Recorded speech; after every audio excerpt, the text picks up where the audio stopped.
بسم اللہ الرحمن الرحیم۔ السلام علیکم ورحمۃ اللہ وبرکاتہ۔ ایک شیعہ کی گزارش اہل سنت سے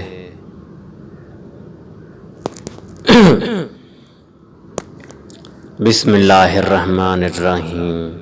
السلام علیکم ورحمۃ اللہ وبرکاتہ۔ اہل سنت لوگوں سے گزارش ایک شیعہ نے کی۔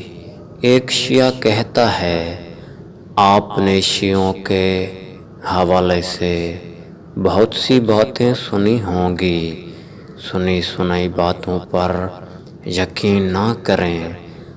آئیں امام بارگاہوں میں، عزاداری کے جلسوں میں، نماز میں، ہمارے درس میں، اگر کچھ نہیں تو پانی پینے ہی آ جائیں، پھر چلے جائیں۔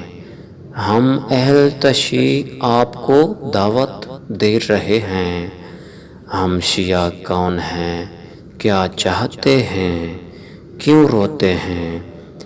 فاصلے کم کریں، ہم خود چاہتے ہیں ہمیں آپ جانیں، کیونکہ ہمیں یقین ہے کہ ہم غلط نہیں، ہم بس آپ کی غلط فہمی کو دور کرنا چاہتے ہیں۔ یہ الفاظ تھے اس شیعہ کے جس نے کہے ہیں، اس کا نام لینا میں نہیں چاہوں گا۔ جزاک اللہ خیر۔